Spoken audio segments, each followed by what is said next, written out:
ఢిల్లీలో బీజేపీ గెలుపుతో దేశంలో కాంగ్రెస్ పరిస్థితి మరీ దయనీయంగా మారుతుందని బీజేపీ రాష్ట్ర కౌన్సిల్ సభ్యుడు బాలేష్ గౌడ్ అన్నారు. సిద్దిపేట జిల్లా దుబ్బాక మండల కేంద్రంలో ఢిల్లీలో బీజేపీ పార్టీ భారీ ఆధిక్యంలో ఉన్న నేపథ్యంలో బీజేపీ శ్రేణులతో కలిసి బాణాసంచా కాల్చి సంబరాలు జరిపారు. ఈ సందర్భంగా ఆయన మాట్లాడుతూ దేశాభివృద్ది బీజేపీతోనే సాధ్యమని ఢిల్లీ ప్రజలు బీజేపీ పార్టీకి పట్టం కట్టడం జరిగిందన్నారు. కాంగ్రెస్ పార్టీపై ప్రజలు విశ్వాసం కోల్పోవడం జరిగిందని ఆరోపించారు. దేశాన్ని అన్ని రంగాల్లో అభివృద్ది పరుస్తున్న నరేంద్ర మోడీకి మద్దతుగా ఢిల్లీ ప్రజలు చేసిన కృషి అభినందనీయమన్నారు. ఢిల్లీ ఎన్నికల్లో ఈరోజు భారతీయ జనతా పార్టీ ఘన విజయం సాధించడం పట్ల దేశవ్యాప్తంగా సంబరాలు జరుపుకుంటా ఉన్నాం.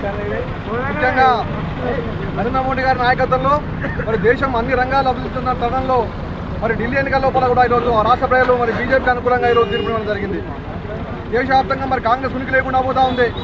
ముఖ్యంగా ఈరోజు తెలంగాణ రాష్ట్రంలో మరి రాబోయేటువంటి స్థానిక సంస్థల ఎన్నికల లోపల కూడా మరి కాంగ్రెస్ పార్టీని పొందబెట్టే రోజులు మరి త్వరలోనే ఉన్నాయని చెప్పి సందర్భంగా మేము ఈ కాంగ్రెస్ పార్టీని హెచ్చరిస్తా ఉన్నాం. అనేక రకమైనటువంటి హామీలు ఇచ్చినటువంటి కాంగ్రెస్ పార్టీ గద్దెనెక్కిన తర్వాత ఈరోజు ప్రజల్ని మోసం చేస్తూ మరి పబ్బం గడుపుతా ఉంది. దేశవ్యాప్తంగా మరి బీజేపీకి అనుకూలంగా ఏ విధంగానైతే మరి ఫలితాలు వస్తూ ఉన్నాయో మరి రాబోయేటువంటి స్థానిక సంస్థల ఎన్నికల లోపల కూడా మరి తెలంగాణ వ్యాప్తంగా కూడా మరి భారతీయ జనతా పార్టీకి అనుకూలంగా మరి స్థానిక సంస్థల ఎన్నికల్లో ఎంపీటీసీ సర్పంచ్ జడ్పీటీసీ ఎన్నికలు మరి గెలవబోతా ఉన్నాం. మరి కాంగ్రెస్ పార్టీకి బుద్ధి చెప్పే రోజులు మరి దగ్గరలోనే చెప్పి సందర్భంగా